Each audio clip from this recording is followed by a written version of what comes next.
बस बस बस।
जैसा कि आप लोग जानते हैं कि हम लोग की पढ़ाई लगभग 1 माह से बाधित हो गई है।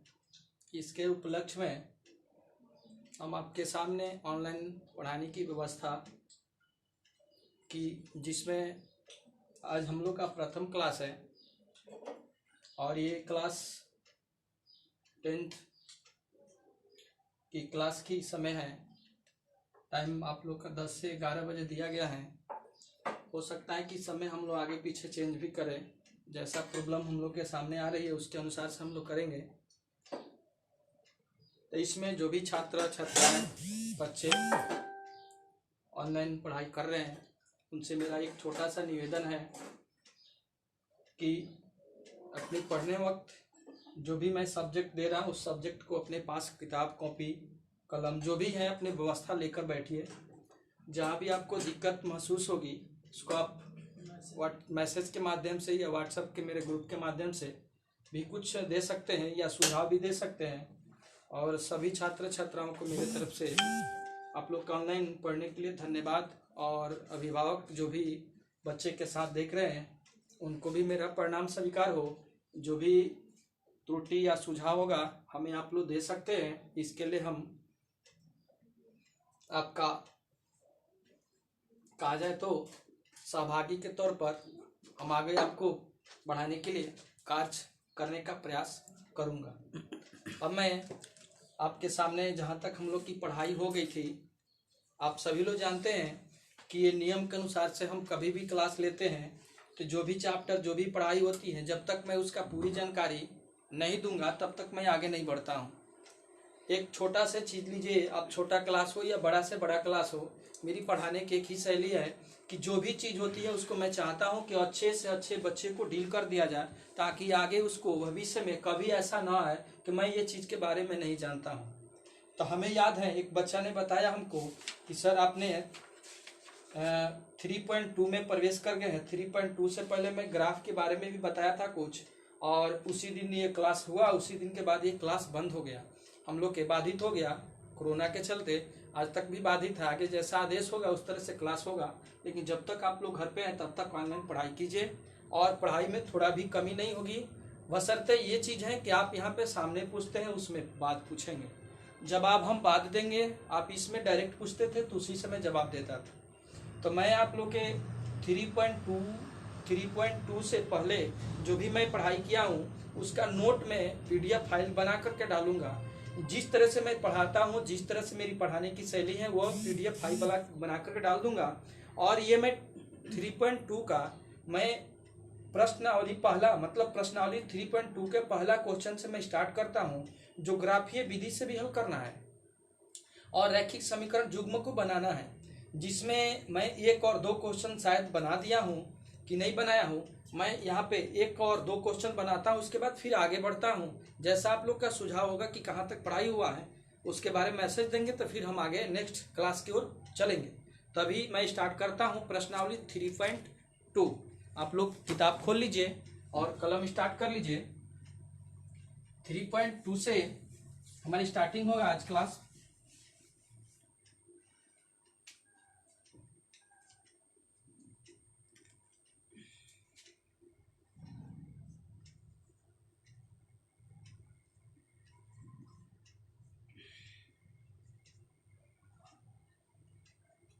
प्रश्नावली 3.2 पहला का मैं 1 नंबर हल कर रहा हूं, जिसमें आपके सामने दिया गया है कि कक्षा 10 के 10 विद्यार्थी ने गणित की पहली प्रतियोगिता में भाग लिया। यदि लड़कियों की संख्या लड़कों की संख्या से 4 अधिक हो तब प्रतियोगिता में भाग लिए लड़कों और लड़कियों की संख्या ज्ञात कीजिए। यहाँ पे आप देख रहे हैं कि एक कक्षा है, वो भी कौन क्लास की कक्षा है, तो कक्षा 10 जिस क्लास में आप पढ़ाई कर रहे हैं उसी क्लास के 10 गो विद्यार्थी हैं।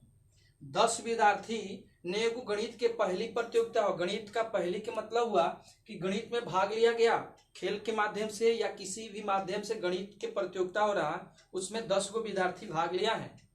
उसमें लड़की और लड़का दोनों हैं। इसमें भी कहा जा रहा है कि लड़कों की संख्या 4 अधिक है, लड़कों की संख्या लड़कियों की संख्या से 4 गो अधिक है।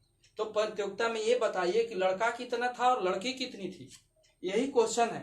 इसको समीकरण युग्म को बनाना है, इस समीकरण के युग्म को भी बनाना है और ग्राफीय विधि से हल भी करना है। तो इस समीकरण युग्म को मैं पहले भी बताया था, युग्म क्या है, समीकरण क्या है, मैं पहले भी बताया था कि समीकरण, पहले थोड़ा सा मैं समीकरण पे जिक्र कर देता हूं कि समीकरण क्या है।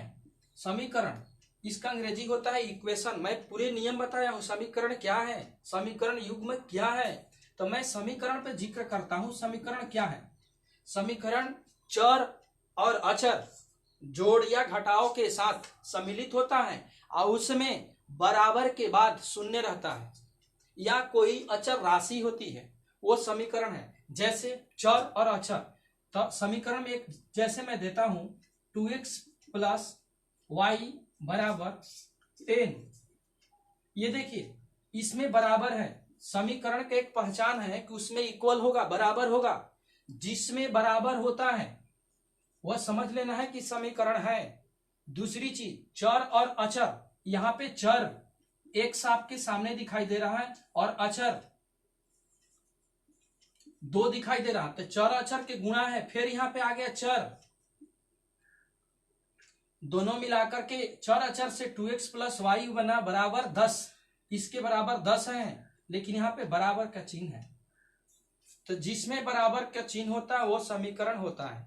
दूसरी चीज, समीकरण 9th क्लास में भी पढ़ाया गया होगा, लेकिन ये 10th क्लास है। 10th क्लास में जब भी समीकरण का जिक्र करेंगे तो 9th क्लास के लास्ट चैप्टर में थोड़ा सा आपको जानकारी प्राप्त करना है। 2 चर में, यहाँ पे चर हैं लेकिन 2 गो हैं, x और y।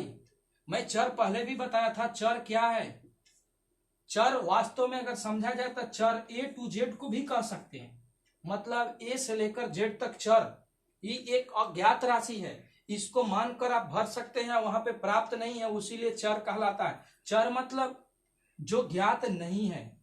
ज्ञात मतलब क्या, x और y के मान यहाँ पे पता नहीं है कि क्या है यहाँ पे, लेकिन अधिकतम चर अचर में जो संख्या लेते हैं वो क्या लेते हैं आप खुद जानते होंगे, देखते भी होंगे। अधिकतम चर और अचर में अधिकतम चर जो लेते हैं वो क्या, x y z। अधिकतम चर का प्रयोग होता है x और y z से। इसका भी कुछ कारण है x y z का, एक कारण डीपली है, इस कारण के लिए मंथन है कि x y z का कारण है कि x y z ही चर पे रखते हैं। दूसरी चीज, इसको उतना जानने की जरूरत नहीं है, x y z अधिकतम चर लेते हैं, इसलिए मैंने x y ही लिया है। जैसे कि कभी कभी मानते हैं तो मानकर कुछ भी चर ले सकते हैं, A to Z में से कोई भी मानकर चर ले सकते हैं, कोई जरूरी नहीं। लेकिन नहीं भी मानते तो XYZ चर होता है, XYZ ही चर का प्रयोग अधिक है। जैसे आपका एक यहाँ पे 2A + B = 10, ये भी हो जाएगा समीकरण। यहाँ पे आपका चर क्या हो गया, A और B हो गए। मतलब जो राशि अज्ञात है उसके बारे में हम बता नहीं सकते हैं, वही चर कहलाता है समीकरण के अंदर में। तो हो सकता है कि आप लोग इस चीज को, चर और अचर के बारे में पीछे भी जानकारी प्राप्त किए हैं और पढ़ाई किए होंगे, क्योंकि मैं पढ़ाकर ही आगे बढ़ा हूं। ऐसा नहीं कि चर अक्षर बिना बताए और समीकरण बिना बताए मैं चैप्टर की स्टार्ट किया हूं, ऐसा नहीं हो सकता है। हो सकता है कि आप लोग भूल गए, तो मैं थोड़ी सी जानकारी आपको चर और अक्षर के बारे में दे दिया। दूसरी चीज, ये समीकरण तो हो गया। समीकरण 2 चर में भी होती है, 3 चर में भी होती है, 4 चर में भी होती है। 2 चर मतलब 2 गो चर, X और Y, ये 2 चर है। ये भी 2 चर है, A और B। जिसमें 2 गो अज्ञात राशि हो वो 2 चर, जिसमें 3 गो हो 3 चर, जिसमें 4 गो हो 4 चर। तो ये 2 चर, तो ये जो समीकरण है इसमें लड़का और लड़की की संख्या बताना है। तो 2 पार्ट की बात कर रहा है, लड़का और लड़की। तो लड़का और लड़की 2 अज्ञात राशि के बारे में बात कर रहे हैं, एक लड़का को एक लड़की को, मेरे को पता नहीं है। इसीलिए मैं इसके लिए मैं मानूंगा कि भाई लड़का कितना है लड़की कितना है, उस चर के माध्यम से मानूंगा, तो मैं समीकरण के बाद जानूंगा कि समीकरण बना क्या।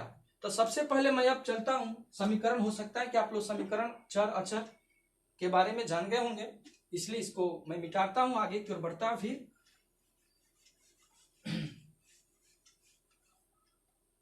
जैसा कि आपके सामने दिया है कि लड़का और लड़की की संख्या ज्ञात कीजिए।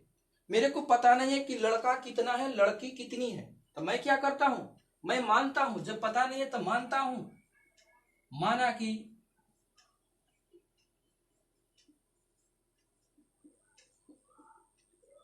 पहले लड़कों की पूछ रहे हैं ना, माना कि लड़कों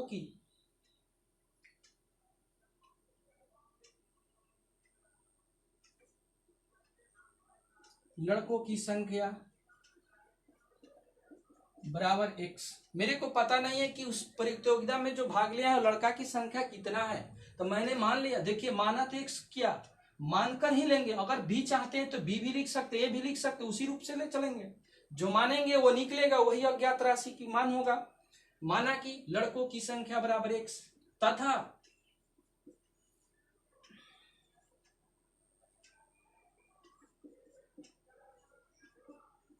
तथा लड़कियों की संख्या बराबर Y। मैंने यहां 2 चर माना, कारण X और Y 2 चर है, जबकि एक चर से भी बनाया जा सकता है। तो एक चर से नहीं बनाया जा सकता, क्योंकि 10th क्लास में जब चले गए तो 2 चर का ही प्रयोग पढ़ना अधिक है। 2 चर, क्योंकि एक चर 9th क्लास के अंदर में पढ़ चुके थे, इसलिए 2 चर से मैं हल कर रहा हूं। लड़कों की संख्या X तथा लड़कियों की संख्या Y। अब आते हैं प्रश्न से। क्या प्रश्न कहता है, इस पे ध्यान देते हैं। प्रश्न के मतलब हुआ कि जो क्वेश्चन कहता है उसके अनुसार से काम करते हैं। अभी तक तो मैं अपने अनुसार से लिखा माना, लेकिन अब प्रश्न से जो कहता है उसके बारे में कहता है कि कक्षा 10 के 10 विद्यार्थियों ने गणित की पहेली में प्रतियोगिता में भाग लिया। कौन कौन, लड़का और लड़की मिलकर के पहेली में भाग लिया। दोनों की संख्या कितना था, 10। आइए, X लड़का और लड़की Y दोनों को जोड़ा, कितना प्राप्त हुआ, 10 के बराबर हुआ। X + Y दोनों मिलाकर 10 गो हैं, लेकिन ये पता नहीं कि कितनी लड़की है कितनी लड़का है, ये पता नहीं हमें। ये प्रश्न आपके बुक के अंदर में कहता है, उसको मैं दिया। ये इसको मैं मान देता हूं समीकरण 1। इस चीज को मैं समीकरण 1 बताता हूं। दूसरा है आपका, फिर कहता है पुनः दिया है कि यदि लड़कियों की संख्या लड़कों की संख्या से 4 अधिक हो, लड़कियों की संख्या लड़कियों की संख्या, तो पहले लड़की की संख्या कितना है माने हैं Y। यहाँ पे देखिए, लड़कियों की संख्या मैंने माना हो Y, तो कहता है कि लड़कियों की संख्या लड़कों की संख्या से जो लड़कों की संख्या है वो है X। कहते उससे 4 गो अधिक हैं, तो 4 अधिक करने के लिए इसको अधिक करना है 4, तो क्या करेंगे, इसमें जोड़ेंगे 4, तब तो 4 अधिक होगा लड़का में। लेकिन ये पूरे वैल्यू किसके बराबर है, x प्लस 4 बराबर 4, y किसका, लड़की के बराबर है। तो जो x के मान निकलेगा उसमें 4 जोड़ेंगे तो लड़की की संख्या होगा, तो ये आपका होगा x प्लस 4। लेकिन ये आपका समीकरण बना, लेकिन समीकरण में x और y एक साथ है, इस रूप में धारण कराने के लिए मैं क्या करता हूं, कुछ भी नहीं करना है, x को इधर करिए, y माइनस एक्स बराबर 4। अब देख रहे हैं कि इसमें y पहले हो गया, x बाद में, इसमें x पहले है y बाद में, तो इसको कुछ भी नहीं करना है। आप आगे भी कर सकते हैं, पीछे भी कर सकते हैं, माइनस भी कर सकते हैं, प्लस भी कर सकते हैं, इसमें कहीं दिक्कत नहीं है। तो हमने उसी तरह से करते हैं, माइनस एक्स प्लस वाई बराबर 4, समीकरण आपके पास हो गया 2। अगर देखेंगे तो ये आपका समीकरण 1 और समीकरण 2 बन गया। ये आपका समीकरण युग्म बनाइए, मैंने समीकरण युग्म बना दिया। युग्म मतलब जोड़ा, दो गो, एक समीकरण युग्म ये हुआ, एक समीकरण युग्म ये हुआ। अगर इसको बीजीय व्यंजक के रूप में भी कहता है कभी कभी, तो इसको क्या करना होता है, कुछ भी नहीं करना है, X plus Y minus 10 equal 0, ये भी हो गया समीकरण आपका। केवल क्या किया, मैंने इसको उठाकर इधर कर दिया, तो एक समीकरण ये भी हो गया, और दूसरी चीज को भी जस्ट इसको इधर कर दूंगा तो ये हो जाएगा minus X plus Y minus 4 बराबर 0, समीकरण युग्म। युग्म मतलब जोड़ा, तो देखिए एक यहाँ पे हुआ, एक यहाँ पे हुआ, ये दो समीकरण हो गया इसका। ये मैं तैयार किया कहां से, रैखिक समीकरणों के युग्म बनाइए, इतना का मैंने हल किया। अब इसी चीज को मैं आगे ले चलता हूं, तो ग्राफीय रूप से हल करेंगे। ग्राफीय रूप के मारे मतलब ग्राफ पे ही पढ़ना है, लेकिन मैं मान निकाल देता हूं, ग्राफ भी बोर्ड पे मैं बताता हूं। आप लोग को बताया गया था पहले ग्राफ के बारे में, ग्राफ लेकर के भी मान,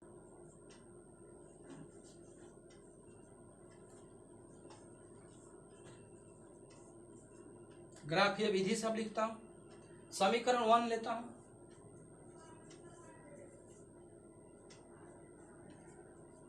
समीकरण 1 से, समीकरण क्या है आपके पास, x प्लस वाई बराबर 10, इसको डायरेक्ट कर दीजिए, x यहीं पर रोक दीजिए, x बराबर 10 माइनस वाई हो गया। अब आपको मैं बताया हूं कि इस पद से दो मान प्राप्त कीजिए, दो गो x का मान, दो गो y का मान। इसमें y का मान कुछ भी आप लगा सकते हैं, बड़ा छोटा कुछ भी लगा सकते हैं, लेकिन ग्राफ बनाने के लिए छोटा से छोटा मान चाहिए जो आसानी से ग्राफ बने। दो गो y के मान ऐसा लगाना है जिससे दो गो y का मान रखेंगे यहाँ पे, तो दो गो x का भी मान प्राप्त होगा। तो यहाँ पे मैंने अपने मन से, अपने इच्छा अनुसार से दो गो ऐसी संख्या रखते हैं y, जैसे लिखते हैं जब क्या बराबर, y बराबर लगाते हैं, कुछ भी लगा सकते हैं, आइए मैं लगाता हूं 0। तो जब y के मान 0 लगा तो क्या x बराबर क्या होगा, 10 माइनस 0 बराबर 10।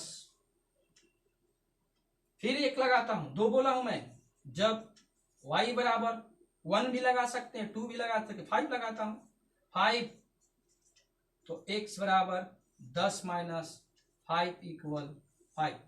आप देख रहे हैं कि दो गो y का मान लगाया तो दो गो x का मान भी प्राप्त हुआ। तो इस चीज को आप क्या करेंगे, इस चीज को आप एक दवा के अंदर में सजा देंगे ताकि मान क्लियर हो। ग्राफीय रूप से हल करना है, ग्राफ भी खींच देना है। नेक्स्ट इसको मिटाता हूं,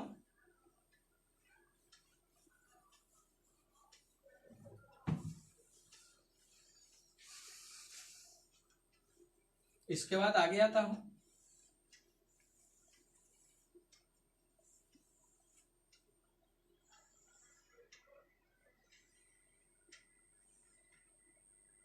एक्स और वाई, एक्स वाई, वाई में आइए पहले, वाई का मान पहले आपने शून्य लगाया, एक्स का मान क्या प्राप्त हुआ 10, वाई का मान क्या लगाया 5, एक्स का मान क्या प्राप्त हुआ, यहां देखिए एक्स 5 हो गया, दो मान, एक्स का दो मान, वाई का दो मान। ये आपका हो गया ग्राफ का पहला समीकरण का मैं ग्राफ रूप से हल निकाल लिया। लेकिन नेक्स्ट अभी आगे है हल करना, एक समीकरण और है आपके पास, 2 मिनट समय दे दीजिए करने के लिए।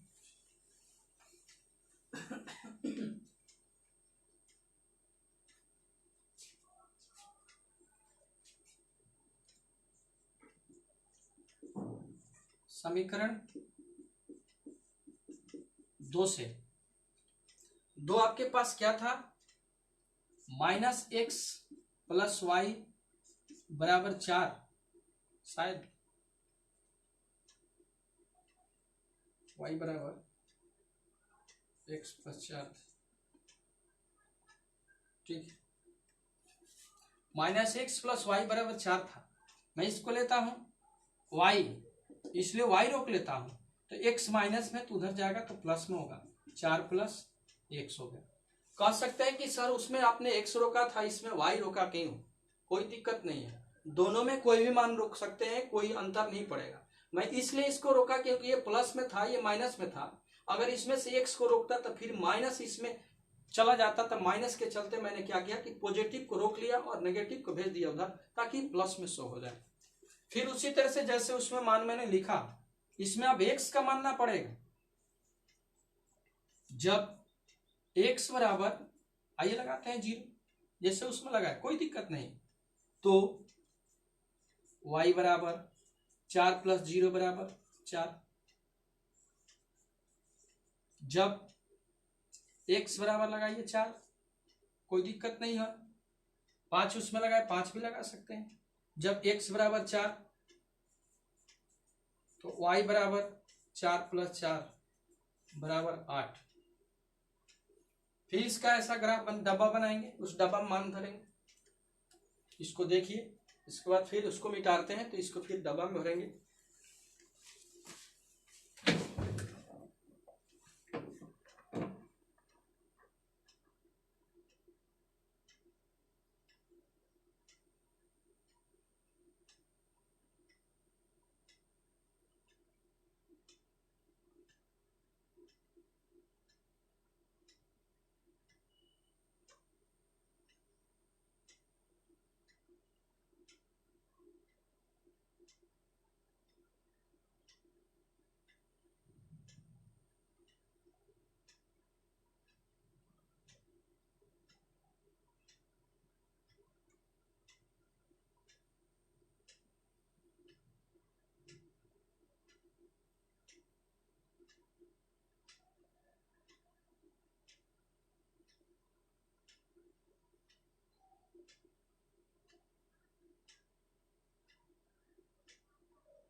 इसका अब ग्राफ, इसका मान जो है डब्बा के अंदर डालते हैं। x के मान 0 है, y का मान 4 मिला, x का मान 4 है, x का मान 4 है, y का मान 8 है।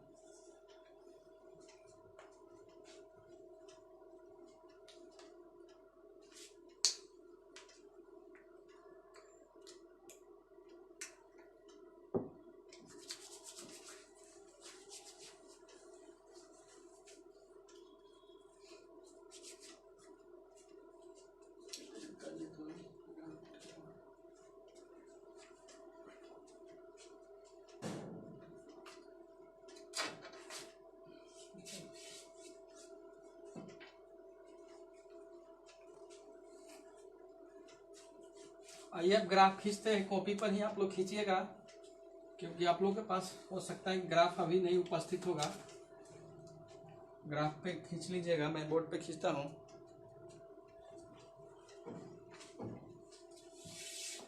पीछे क्लास में आप लोग को पढ़ाया गया था निर्देशांक ज्यामिति के बारे में, उसी आधारित होता है ग्राफ खींचना। 9th क्लास में भी पढ़ना होगा, 10th में भी ग्राफ आया। मैं ग्राफ खींचता हूँ आप लोग के उपस्थित जो मेरे पास व्यवस्था है इसी में से ग्राफ खींचता हूँ। देखिएगा,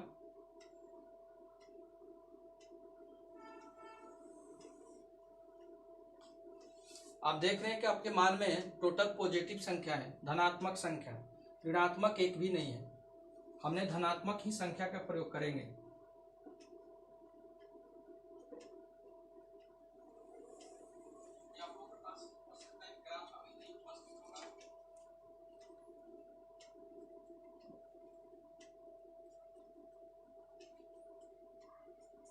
पीछे क्लास में आप लोग पढ़े होंगे क्षैतिज, ऊर्ध्वाधर, भुज, इसको भुज कहते हैं, या एक अक्ष कहिए, भुज कहिए, क्षैतिज कहिए, तीनों इसका नाम है। ऊपर की ओर जो जा रहा है ऊर्ध्वाधर, ऊपर की ओर, वाई अक्ष कहिए या कोटि कहिए। इसका निर्देशांक एक कोई भी ग्राफ खींचने के लिए या किसी भी मूल बिंदु की जरूरत होती है जहां से हमने अपना गति आरंभ करते हैं, तो इस दोनों क्षैतिज और ऊर्ध्वाधर जो रेखाएं हैं इस बिंदु पे टच की। इस बिंदु को मैंने मूल बिंदु भी कहते हैं। मूल बिंदु को शून्य शून्य शून्य कौमा शून्य से भी सूचित किया जाता है, लेकिन दोनों का शून्य का वैल्यू एक शून्य से ही किया जाता है, तो मैंने एक शून्य से ही इसको वैल्यू दे दिया कि एक्स और वाई दोनों के लिए शून्य ही इसी जगह पर स्थित है। अब हमारे ग्राफ में अधिकतम मान आपके पास उपस्थित था, जो आप लोग देखे थे कि कितना कितना था। आप लोग का ध्यान होगा, मैं भी देख लेता हूं। तो हम लेते हैं मान प्लस में, बराबर दूरी निर्धारित करेंगे।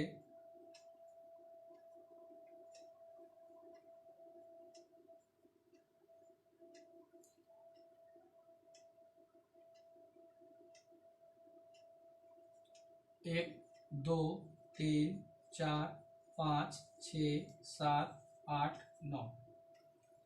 जो आपके ग्राफ में जो डब्बा के अंदर में मान है उसे एक मान अधिक ले जा सकते हैं, उससे ज्यादा अधिक की कोई आवश्यकता नहीं है, क्योंकि उतने दूर ले जाएंगे तो उसमें समय लगेगा।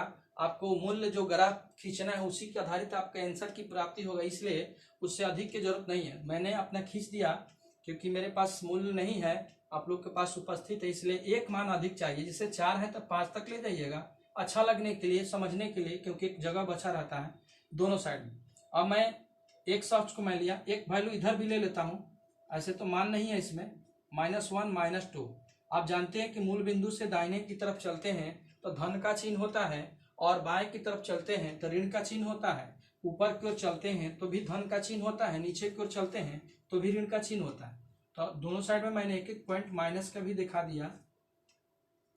इसको एक अक्ष बोलते हैं। यहां से लेकर यहां तक मैंने आगे तक भी एक अक्ष कहलाएगा, और यहां से लेकर इधर तक एक्स डैक्स अक्ष। डैक्स के मतलब हुआ कि इस मान से अलग मान है, माइनस में ये जा रहा, वो प्लस में था। उसी तरह से ऊपर की ओर भी बढ़ते हैं, बराबर दूरी निर्धारित करते हैं।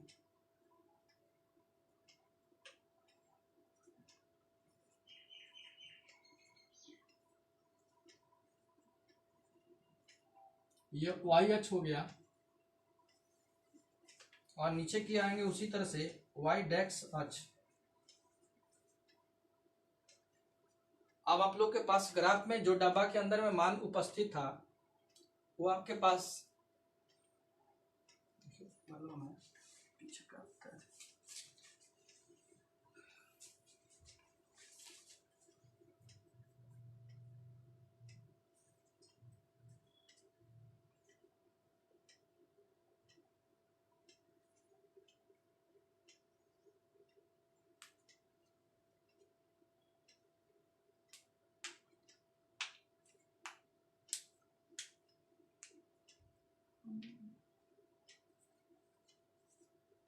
हेलो,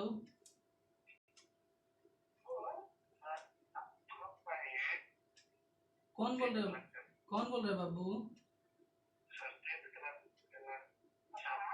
अरे क्या नाम है तुम्हारा? अच्छा, तो अभी चालू है बाबू, ग्रुप में जुड़ा है ना, व्हाट्सएप नंबर दिया है अपना ना, तो ग्रुप में जुड़ा है, ग्रुप में एक लिंक गया होगा, उसी पर दबाओ, बस सीधे लेकर के चला जाएगा जहाँ पर क्लास चल रहा है।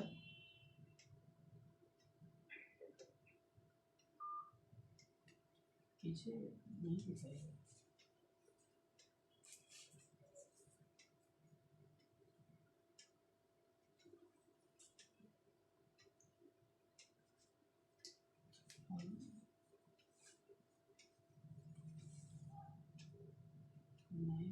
तो आप नीचे से आप ऐसे कतारबद्ध सीधा करेंगे आपने पॉइंट करते हुए स्केल ग्राफ से, तो आपको सीधा इस पॉइंट से जाकर के मिलेगा। तो ये पॉइंट आपका क्या हो गया, 5 पर 5 का हो गया। हेलो जी,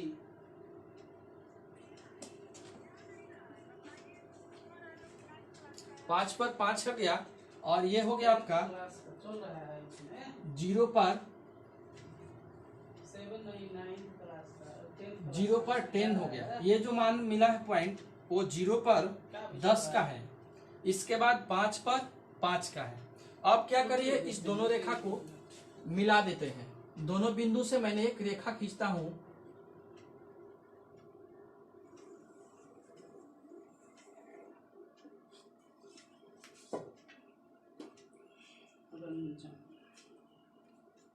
अब इसको देखूंगा कि ये जो मैंने रेखा खींचा था ये कौन सा समीकरण का था। तो ये समीकरण था x प्लस वाई बराबर 10 का था, इसलिए मैं इस जगह लिख दूंगा x प्लस वाई इक्वल 10। ये इस समीकरण का था। जिस पॉइंट पे मान मिला है उस पॉइंट लिखा 5 पे 5, पहले x का लिखाता है तब y का लिखाता है, पहले x का तब y का, हमेशा याद रखिएगा, x पहले तब y। इसके बाद मैं दूसरा मान को देखता हूं, आप लोग तब तक इसको कीजिए। दूसरा मान मैं तो मिटा दिया हूं, फिर भी निकाल लेता हूं क्या क्या था।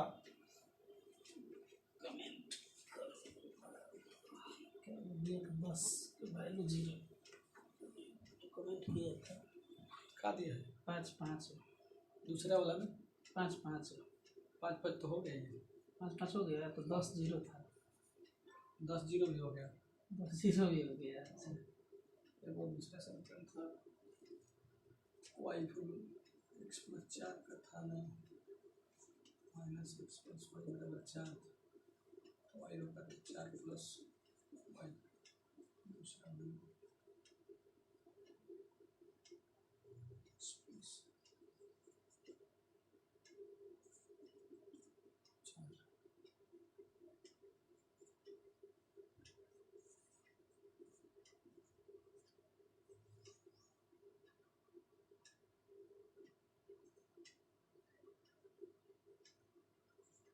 दूसरा में 0 4 है, 4 8 है,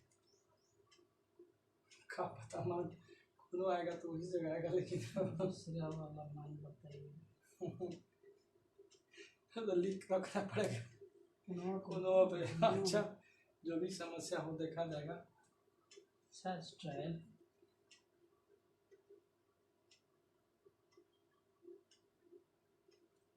इसे दूसरा तरफ कराएगा, लेकिन जो दिए हैं उस पर बनाते हैं ना।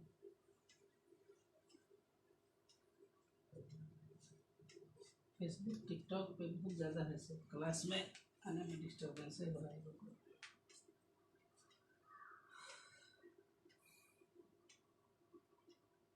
नहीं अभी देखिए कौन निकले थे ना,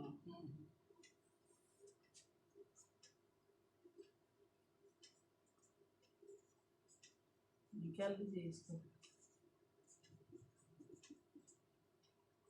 लगा होगा उतारने में। इसका 0 x का 4 0 मिले तो 4 होगा, 4 उतार कहेगा सब कुछ बदल रहे हैं।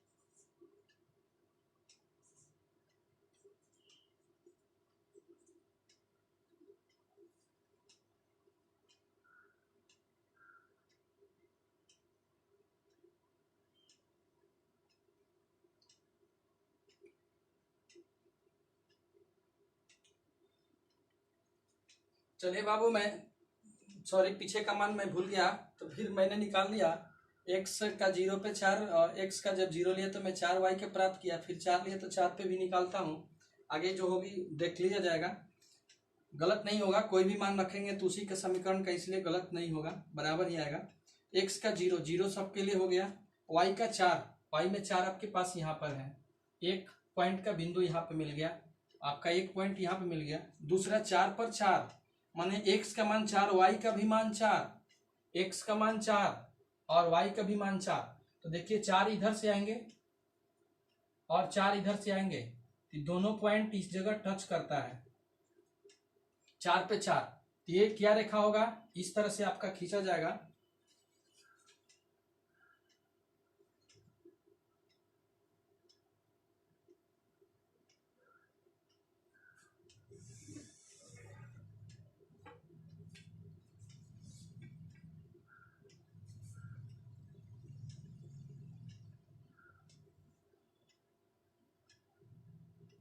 आप देख रहे हैं, एक चीज ध्यान दीजिएगा कि ये आपका 0 पर 4 का मान था और ये मान था 4 पर 4 का। ये जो समीकरण था, ये समीकरण था -x + y वैल्यू 4, ये समीकरण जो रखा गया है। अब आपको रहा बात कि लड़का और लड़की की संख्या ज्ञात करना ग्राफ से। मैं पहले आंसर नहीं निकाला हूं, ग्राफ के ही माध्यम से निकाल रहा हूं। तो आप देखिए जिस जगह दोनों रेखाएं टच कर रही है, ये जो पहला समीकरण का रेखा जो जा रहा है ये, और दूसरा समीकरण के जो रेखा जा रहा है वो दोनों जिस बिंदु पे टच करे वो बिंदु कौन सा है। ये ग्राफ नहीं है बोर्ड, थोड़ा सा इधर उधर होगा, फिर भी आपको कुछ सटीक का 99% सटीक मिलेगा, 1% इधर उधर होता है, क्योंकि थोड़ा कम बेसी इस मान के अंतर के चलते ये पॉइंट इधर से उधर आता है। लेकिन यहाँ पे ध्यान देते हैं कि नीचे से 6, नीचे से आपका 6 है, आप देख रहे हैं, और इधर से कितना है, 4 है। 6 और 4 देख रहे हैं, लेकिन 6 4 तो 10 हो गया, 6 और 4 10 हो गया। लेकिन यहां पे बात क्या है प्रश्न में, लड़कों और लड़कियों की संख्या ज्ञात कीजिए। लड़कों और लड़कियों की संख्या ज्ञात कीजिए। हमने माने थे y = x + 4, आपका यहाँ पे x हो गया, 6 पे कटना है ना,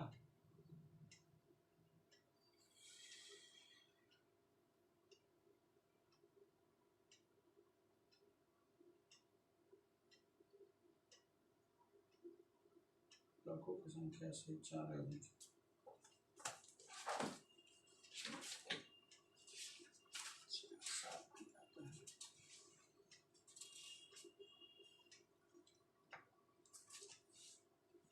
ग्राफ कहीं पे गलत है बाबू, मान लो।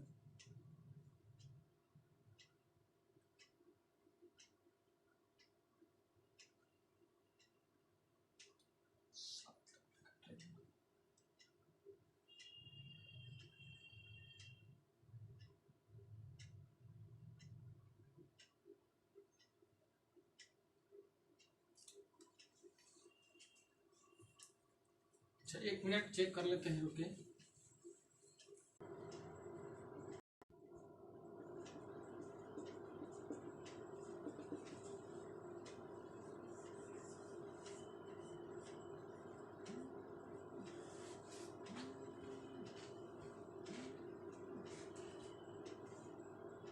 बोला 4 4 8 होगा। कहाँ पे? अच्छा ठीक है, ठीक है। 4 4 कितना, 3 3 5। क्या था पीछे वाला मान? x का मान बोलो फिर से। तो पहला वाला का मान बोलिए ना, पहला वाला का मान बताइए ना, डबल वाला। x का मान कितना, x का मान 0 4, x का मान 0 4 था, y का मान 4 4 8 था ना। ठीक है, 0 4 तो हो गया, 0 4 हाँ हो गया। वो चेक कर रहे हैं, तो हमारे नंबर पे मत करो, जब करना होगा तो इसी पे करना है। 0 4 ठीक ठीक 0 4 हाँ? 0 4 हो गया, हाँ 0 4 हो गया, ठीक 4 8, 4 पर 8 आ गया है।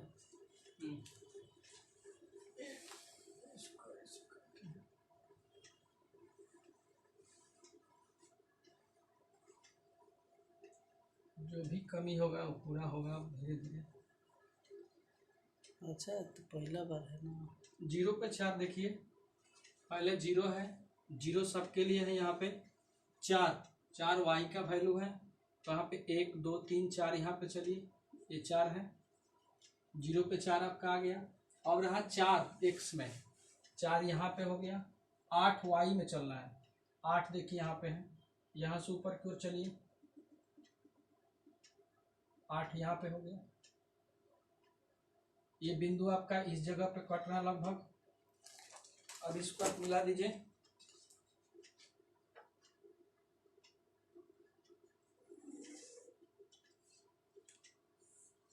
आप देख रहे हैं कि ये जो कटान है,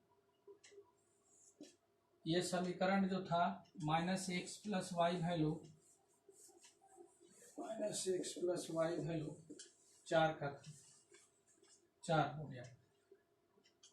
यहाँ पे आपका हो गया 0 पर 4, और इस जगह जो बिंदु है वो यहाँ पे इस बिंदु के लिए जो है नीचे से 4 पर है, और यहाँ से 8 पर जो पॉइंट के अनुसार से यहाँ मान है इसको मैं लिया हूँ। यहाँ पे होगा पहले x का मान होगा 4, y का मान 8। अब देखते हैं कि ये दोनों ग्राफ जिस बिंदु पर कटा है वो बिंदु कौन सा है। तो यहाँ से देखेंगे तो यहाँ पे 3 होगा। ये थोड़ा टेढ़ा जाने के मतलब ये ग्राफ नहीं है, इसलिए ये आपका 7 हो गया। तो यहाँ देख रहे हैं कि 7 और 3 ये जिस बिंदु पे ये कटा है यहीं पर आपका आंसर हुआ। तो आंसर में कैसे पता चलेगा, तो देखिए x का, देखिए नीचे से देखिए x का मान 3 का है, तो यहाँ पे x का मान हो गया 3, और y का मान जो देख रहे हैं यहाँ से नीचे से ऊपर को जा रहा है 7, y का मान जो हो गया वो हो गया 7। ये दोनों को आप जोड़ते हैं तो आपके पास 10 के बराबर हो गया। लड़के कितने भाग लिए थे? 10 गो। सीधा क्वेश्चन है, लड़के कितने हैं? 3 गो। लड़की कितना है? 7 गो। तो इससे 4 अधिक है। ये 3 गो में 4 जोड़ेंगे तो 7 होता है। तो प्रश्न के अनुसार से ग्राफ आपका आंसर निकाल दिया, लेकिन थोड़ा त्रुटि है इसमें, क्योंकि पहले मैं मान मिटा दिया था, फिर ध्यान नहीं आया, फिर इधर उधर दिमाग मिस्टेक हो गया, नहीं देख पाया, तभी मेरे को मान मिला, इसलिए मैं उस मान पर निकाला। तो आपके पास देख रहे हैं कि x = 3, y = 7। तो x का मान 3, लड़कों की संख्या 3 था, लड़कियों की संख्या 7 थी, इससे 4 अधिक है ये। तो आपका x और y का मान 7 आ गया। तो आप आंसर, अब कोई पूछेगा कि आप लड़का और लड़की कितना हो गए, तो आप आंसर दे सकते हैं, लेकिन यहाँ पे मान को लिखिए, मान शो कीजिए कि कितना पे कितना कटा है। तो यहाँ पे 3 पर 7 यहाँ लिखना होगा, इस जगह के लिए 3 पर 7 का बिंदु ये है। अतः पे देंगे, अतः x बराबर क्या हुआ? 3, पहले 3 लिखाएगा, y = 7। ये आपका लड़का और लड़की की संख्या हो गया, जो माने हैं चर उसके अनुसार से। लेकिन इस ग्राफ बनाने से पहले कुछ और जानकारी इसमें रखना होगा। जैसे ग्राफ, मैंने एक डब्बा, जैसे आपके डब्बा में 3 तरह के डब्बा है, एक ऐसा डब्बा है, एक इसमें डब्बा है, ऐसे पतला पतला खींचा गया है, 4 भाग है, फिर इसमें एक पतला पतला खींचा गया है, पतला पतला ऐसे सब में खींचा गया, पूरा ढका हुआ। तो यहाँ से यहाँ के जो दूरी, चाहे यहाँ से यहाँ की दूरी जो होता है वो 1 सेंटीमीटर लगभग होता है, 1 सेंटीमीटर होता है ये। तो मैंने एक डब्बा को वैल्यू माना है, 1 माना हो, 2 माना हो, मैंने एक एक डब्बा को एक एक वैल्यू पर चला हूं। तो इस ग्राफ के मैप दिया जाता है कि मैं कितना को कितना वैल्यू दिया हूं। तो मैं लिखता हूं इस कोना पर स्केल माप। मैंने स्केल, मेरा माप कितना लिया है? स्केल माप। स्केल माप में 2 चीज होता है, x का भी होता है, y का भी होता है। तो स्केल माप x अक्ष, स्केल माप x अक्ष का मैं वैल्यू क्या दिया हूं? 1 1 दिया हूं, यहां से है 1, यहां से यहां 2, ऐसे दिया 1 1। स्केल माप y अक्ष 1 सेमी पर 1 मात्रक कहिए चाहे इकाई कहिए, एक ही बात। मात्रक इकाई के मतलब जो ग्राफ में मान दिया जाता है वो 100 अंक का करता है, केवल ये भाग का नहीं करेगा कि लड़का है लड़की है, ये लड़के के बात नहीं है, लड़की के बात नहीं है, ये अंक को 100 करती है। इसलिए मात्रक में कुछ भी, मात्रक जहां लिखा गया वहां पे कुछ भी मान सकते हैं, जो यूनिट शो करेगा उसी को लिखेंगे। तो एक अक्ष को मैंने 1 सेंटीमीटर को 1 मात्रक माना, उसी तरह से y अक्ष को भी यही माना हूं कि 1 सेंटीमीटर वैल्यू 1 मात्रक, दोनों का 1 1 मात्रक लिया हूं तो ग्राफ खींचा हूं। अब इसके द्वारा, अब मान लीजिए कि यहाँ पे 3 है तो 3 ही मात्रक वैल्यू का रहा, क्योंकि एक को 1 माना गया, तो 3 को 3, 7 को 7। कभी कभी ऐसा होता है कि 1 सेंटीमीटर को हम 10 मात्रक मानते हैं, तो माने 1 इसमें होगा तो उसमें 10 कहेंगे, उसको आगे शो करते हैं। तो यह आपका पहला क्वेश्चन का पहला ग्राफ हुआ। इसी के साथ आपको फिर नेक्स्ट क्लास होगा, ग्राफ ही है। कल आप लोग ग्राफ लेकर बैठेंगे और कल हमने मान निकालेंगे, तो मान यहाँ पे लिख लेंगे, क्योंकि मिटाने के बाद फिर मान ध्यान पे नहीं आता है। जो भी आप लोग का इसमें त्रुटि हुआ या किसी प्रकार के दिक्कत समस्या या मेरे से कोई भी गलती हुआ, उसको आप लोग सुझाव देंगे। ग्रुप के भी माध्यम से दे सकते हैं, व्हाट्सएप के भी माध्यम से दे सकते हैं। और हम ये चाहेंगे कि आप लोग घर बैठे जब तक लॉकडाउन है तब तक पढ़ाई अच्छी तरह से कीजिए। आज पहला क्लास था, हम लोग पहली बार ऑनलाइन क्लास ले रहे हैं, इसलिए थोड़ा सा हम लोग के साथ दिक्कत है, लेकिन ये दिक्कत आगे से खत्म हो जाएगा। हो सकता है कि आप लोग के टाइम टेबल भी कुछ चेंज करेंगे, क्योंकि सुबह 7 बजे से क्लास से लगातार 4 घंटा हो गया। अब एक के लगातार 4 घंटा क्लास थोड़ा डिस्टर्ब होता है, क्योंकि ऑनलाइन में टाइम शो कर देते हैं, तो सभी बच्चे टाइम पर बैठ जाते हैं। इसलिए नेक्स्ट क्लास में लेने से पहले हम हो सकता है कि आज हम लोग चेंज करके ग्रुप में डाल देंगे, उसी टाइम पर आप लोग बैठिएगा। और कल भी ग्राफ है, तो ग्राफ पेंसिल स्केल रबड़ लेकर आप लोग बैठिएगा। एक ग्राफ है, इसके बाद फिर ग्राफ आपको मिलेगा 4 नंबर क्वेश्चन में।